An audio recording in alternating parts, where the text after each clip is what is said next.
maaf nih Pak sudah mengganggu waktunya. Sebelumnya saya izin ya Pak untuk direkam.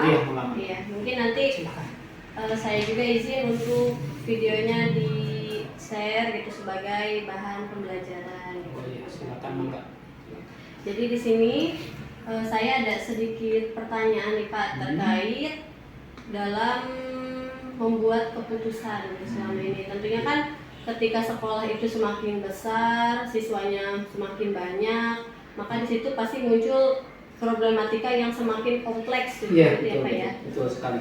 Nah selama ini bagaimana Bapak itu dapat mengidentifikasi gitu kasus-kasus yang merupakan dilematika ataupun rujukan moral?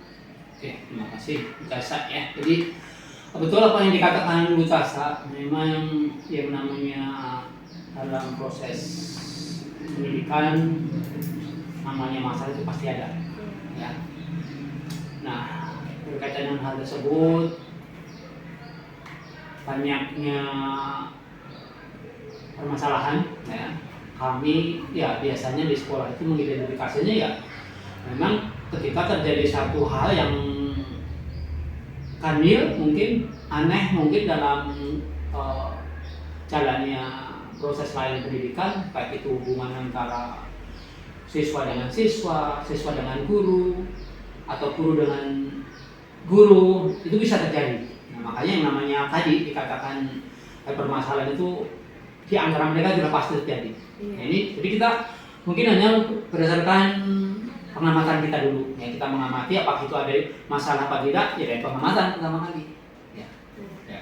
Lalu bagaimana gitu Bapak menjalankan pengambilan keputusan di sekolah ini, terutama untuk kasus-kasus di mana ada dua kepentingan yang memang dua-duanya itu sama benar gitu, atau mengandung nilai kebijakan yang saling bertentangan. Iya, jadi ketika memang terjadi satu gesekan atau dua kepentingan yang sebetulnya punya hal yang punya maksud yang baik, ya tentunya pertama kali kita pasti akan pelajari satu persatu pihak satu dan pihak keduanya, ya akan kita klarifikasi ya semuanya masing-masing ya. Kita biasanya bertemu satu pihak dulu, pihak A yang punya masalah atau pihak B yang dimana mereka punya masalah itu kita akan ambil, kita akan keterangan dari mereka. Nah sudah itu baru kita coba nih, kita analisa hal mana yang kira-kira memang bisa kita buat satu keputusan yang sekiranya bisa ya syukur-syukur semuanya merasa puas, tidak ada masalah lagi, dan tentunya yang punya manfaat untuk semuanya. Baik. Berarti langkah-langkahnya setelah ketemu pihak A, pihak B, lalu langkah selanjutnya dalam sebelum ketemu gitu Pak, keputusan yang akan diambil itu apakah keputusan A atau B, itu prosedur apa lagi yang biasanya dijalankan oleh Bapak? Ya, sesudah kita ketemu masing-masing pihak, kita bicara, saya tidak jarang juga, sering kita juga minta masukan dengan teman-teman yang lain, kita kira-kira adakah pendapat orang lain yang kira-kira bisa menguatkan keputusan yang akan kita ambil. Sebelum kita membuat satu keputusan final, kita minta rekomendasi atau mungkin saran atau hal yang lain yang bisa menguatkan dalam membuat keputusan. Berarti hal-hal yang selama ini yang menurut Bapak dianggap efektif gitu ketika pengambilan keputusan itu apa aja kira-kira? Ya, yang kira-kira di efektif untuk mengambil keputusan ya satu, kita memang perlu satu komunikasi yang jelas, ya, kemudian kejujuran yang kita ambil dari semua, ya. Kemudian latar belakang yang mendasari proses itu terjadi akan kita coba uraikan sehingga hal tersebut bisa mendukung dalam pencapaian untuk membuat keputusan yang kira-kira semua pihak itu merasa puas. Tentunya dalam pengambilan keputusan pada kasus-kasus yang beda-beda pasti ya Pak ya. Nah itu pasti Bapak pernah atau sering mungkin menghadapi tantangan ya dalam proses pengambilan keputusan tersebut. Dan biasanya tantangan seperti apa sih yang Ya, dihadapi? sudah pasti. Karena kita dalam menyelesaikan satu masalah itu tidak terlepas dari perbedaan, bisa persepsi seorang itu akan berbeda dengan persepsi orang lain, termasuk kemampuan seseorang dalam mengendalikan emosi, ya. Kemudian kemampuan seorang dalam berkomunikasi. Ini yang sangat mempengaruhi, ya, mempengaruhi kita ketika memutuskan satu permasalahan. Apakah Bapak itu memiliki jadwal tertentu nggak sih Pak? Misalkan terjadi suatu kasus, nah ketika untuk pengambilan keputusannya itu apakah ditunda terlebih dahulu atau biasanya Bapak langsung pada saat itu gitu pengambilan Iya. keputusannya? Kita bisa melihat itu tergantung dari berat tidaknya masalah, ya, dan urgen tidaknya masalah. Ketika memang sesuatu agak rumit, ya, atau suatu permasalahan itu agak rumit, itu memang kadang kita perlu waktu untuk mencoba mencerna permasalahan yang terjadi. Tapi ketika ada permasalahan yang memang bisa langsung diselesaikan, ya, hal yang mungkin membantu untuk cepat terselesaikan permasalahan, ya, bisa saja itu langsung saat itu diselesaikan juga bisa juga. Kita tergantung, termasuk hal itu kita perlu waktu untuk mempelajari hal itu. Jadi ada yang bisa langsung diselesaikan, ada yang kita perlu waktu, bahkan kita mungkin perlu, ya, kalau bisa mungkin jadwal tertentu lah kita pakai itu. Jadi tergantung urgensinya. ya, tergantung urgensi permasalahan. Lalu adakah seseorang gitu atau faktor-faktor apa saja yang selama ini dapat mempermudah dan membantu Bapak dalam pengambilan keputusan tersebut? Ya, faktor-faktor yang mempermudah kita menyelesaikan permasalahan kita ini, satu, pertama, kita sudah begitu paham lah, ya. Kita sudah begitu paham dengan teman-teman, dengan anak-anak di sini. Jadi secara tidak langsung kita sudah tahu lah latar belakang seseorang, psikologi seseorang. Itu yang mempermudah kita. Jadi kita bisa bagaimana cara menangani permasalahan itu. Oh, ini harus begini, ini harus begini. Kita lihat personal itu kita bisa pelajari. Ini yang mempermudah kita untuk ini. Jadi memahami karakter dari setiap wakil sekolah itu penting ya Pak, untuk penting sekali. membantu dalam pengambilan keputusan. Iya. Kemudian dari semua hal yang telah disampaikan gitu oleh Bapak, kira-kira pembelajaran apa yang bisa diambil dari pengalaman ketika pengambilan keputusan tersebut? Pentingnya kita selalu menjaga komunikasi. Itu hal yang paling penting. Kuncinya komunikasi. Iya, ya? kita selalu harus menjaga komunikasi dengan siswa, dengan teman-teman guru, dengan terjadi komunikasi yang baik. Secara tidak langsung kita hanya bisa mengurangi permasalahan yang mungkin terjadi. Itu saja mungkin Bu Tessa yang kira-kira permasalahan kita, ya. Itu saja sih, ya. Baik Bapak, sudah dapat saya tangkap gitu ya Pak ya.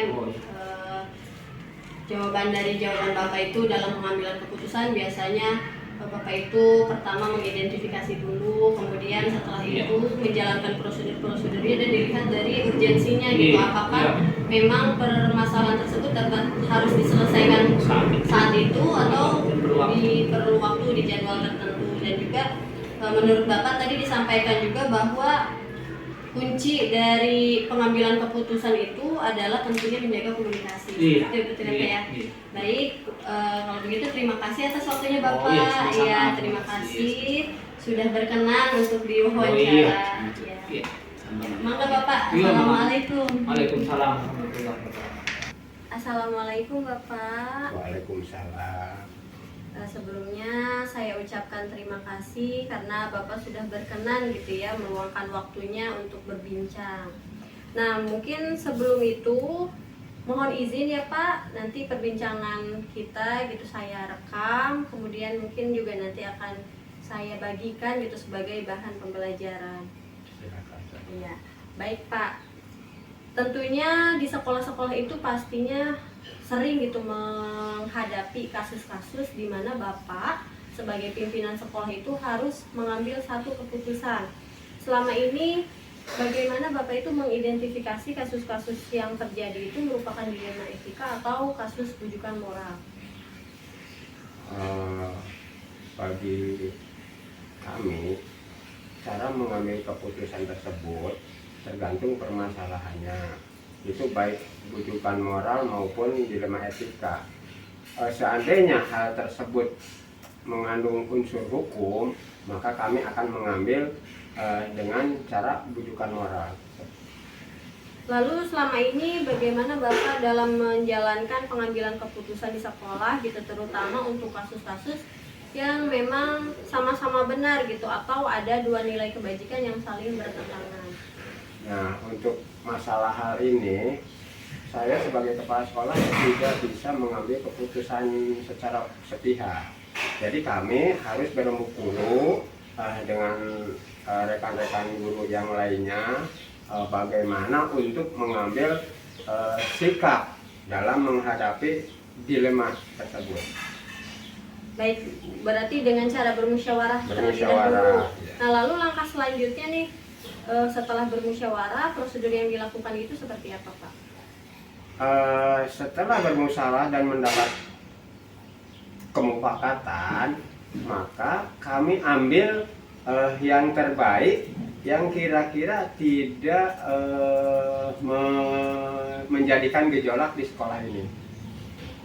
Lalu hal-hal apa saja yang selama ini dianggap efektif gitu dalam pengambilan keputusan pada kasus-kasus dilema etika tentunya?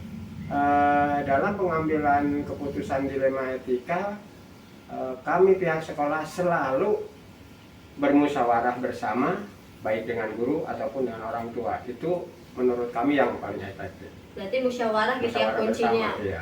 Baik. Lalu hal-hal apa saja yang merupakan tantangan gitu, tentunya dalam pengambilan keputusan akan menghadapi, menyumpai tantangan-tantangan tertentu. Nah, hal-hal apa saja yang menjadi tantangan ketika pengambilan keputusan tersebut? Kalau di sekolah kami biasanya tantangan tersebut yaitu mengenai penanggulangan anak ya, yang kurang paham atau kurang bisa membaca. Nah, sedangkan orang tua tetap untuk menaikkan anaknya ke sekolah, mempertimbangkan karena si anak tersebut belum bisa baca, kurang bisa gitu.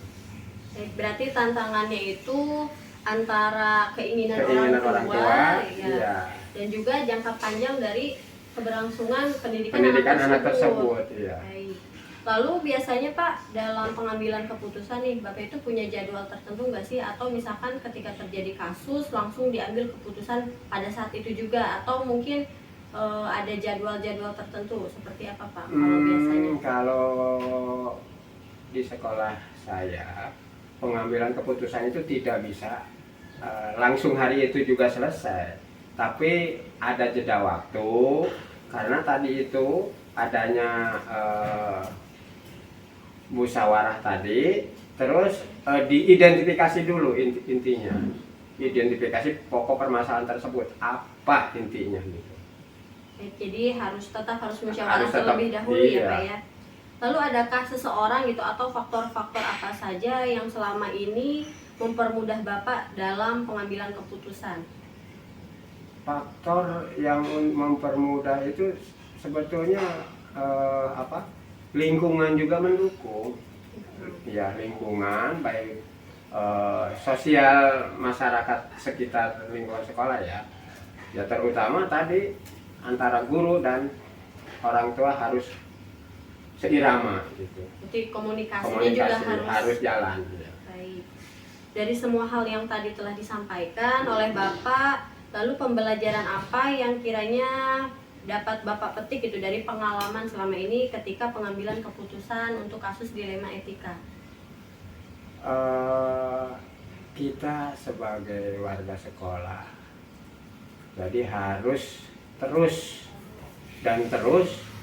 untuk bekerja sama dengan komunitas belajar, baik itu dengan guru, dengan lingkungan sosial dan orang tua siswa. Jadi kita tetap adakan istilahnya, anggap aja itu sebagai silaturahmi untuk mempererat hubungan antara orang tua siswa dan pihak sekolah. Baik, jadi dengan bersilaturahmi gitu untuk mempererat hubungan dan juga terus memperbaiki dan menjaga komunikasi Iya. serta bekerja sama dengan seluruh warga sekolah. Warga Seperti itu sekolah. ya Pak ya? Iya, itu. Baik, terima kasih Bapak untuk perbincangannya gitu. Banyak sekali hal yang saya dapatkan gitu dari pengalaman Bapak yang telah Bapak lakukan selama ini dalam pengambilan keputusan tentunya ya Pak ya. Sama. Ya, saya ucapkan terima kasih. Sekali lagi mohon maaf mengganggu waktunya Bapak. Baik, Assalamualaikum. Waalaikumsalam.